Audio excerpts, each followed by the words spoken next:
We're gonna go back to July 8th, 1998. We're in Lake Charles, Louisiana, and 45-year-old Rose Bourne is busy at her donut shop. She's getting ready for yet another day, baking donuts, greeting customers, so forth and so on. It's about midnight and somebody comes to the donut shop, but their intentions are not to buy coffee.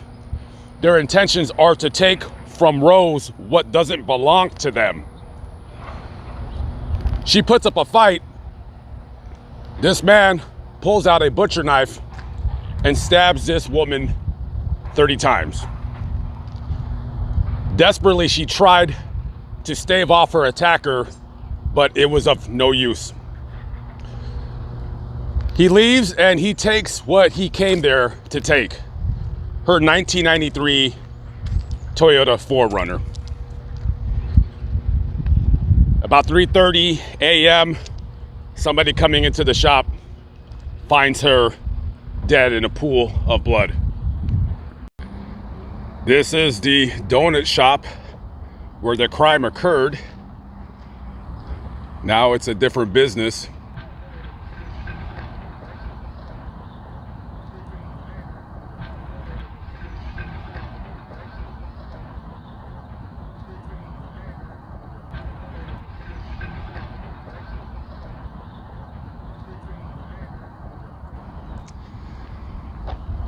A woman's life taken away from her in horrific fashion in this very building.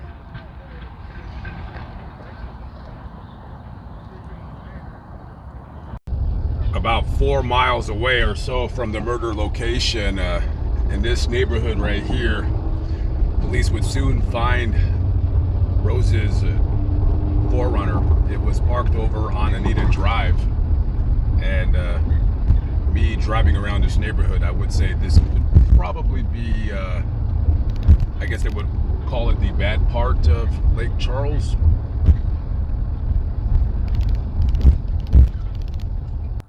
This is the very spot where her car was found.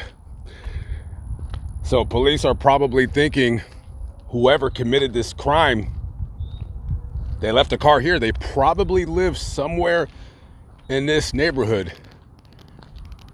And yet nobody's seen anything. Nobody knows anything. That murder would go unsolved for many years. Summer 2016. It's been 18 years now since Rose was murdered. Her case is still not solved. So investigators, they go back into the case and they're going over the evidence, and there is DNA. They got it from her fingernails. So they submit the DNA sample to the Louisiana State Police Crime Lab, and they receive a hit. And well, he's not going to be very hard to find because he's incarcerated in prison in Louisiana. Dennis Jerome Barty. It says DNA that's under her fingernails. So he's in prison on an attempted murder.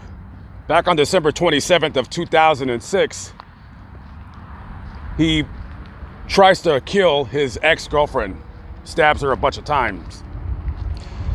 He would end up getting 40 years in prison for that. So they go to the prison and they sit down and ask him about if he knows the case of what happened here in Lake Charles. And he did used to live here in Lake Charles.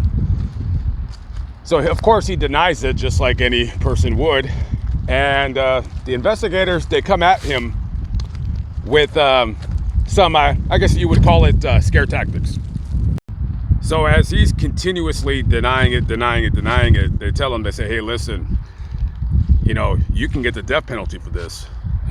Do you know what it's like on death row here in Louisiana?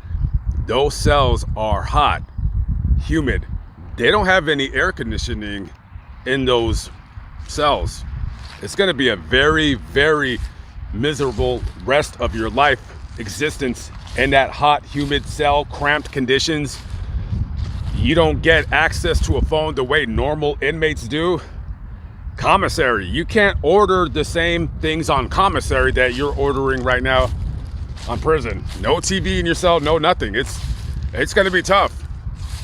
You better tell us what we want to hear. We already have your DNA. Just give this family some kind of closure. So he finally confesses.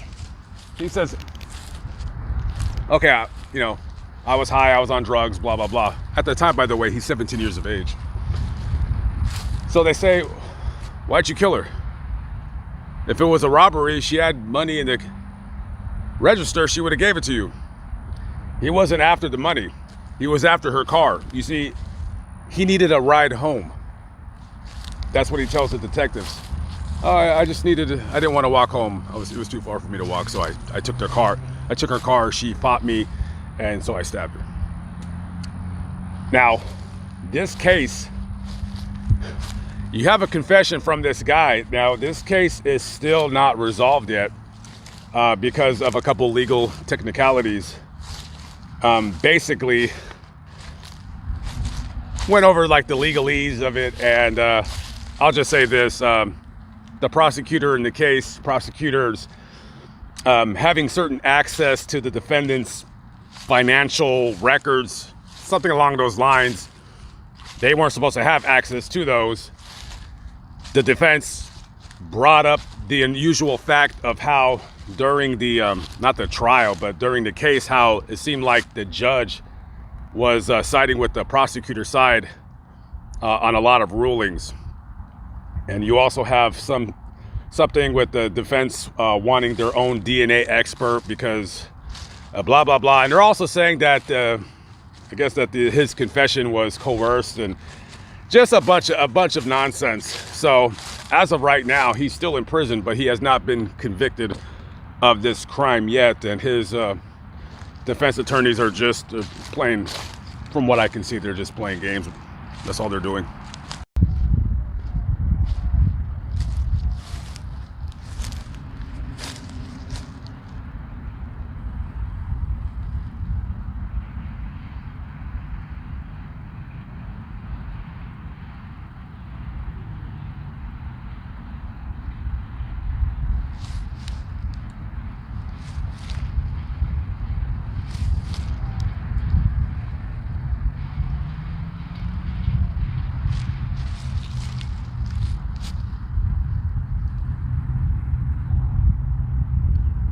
Been 25 years since Rose is hideous death, and in 2016 of June, Chief Don Dixon gave a news conference saying they found her killer, and yet here it is, he still has not been convicted.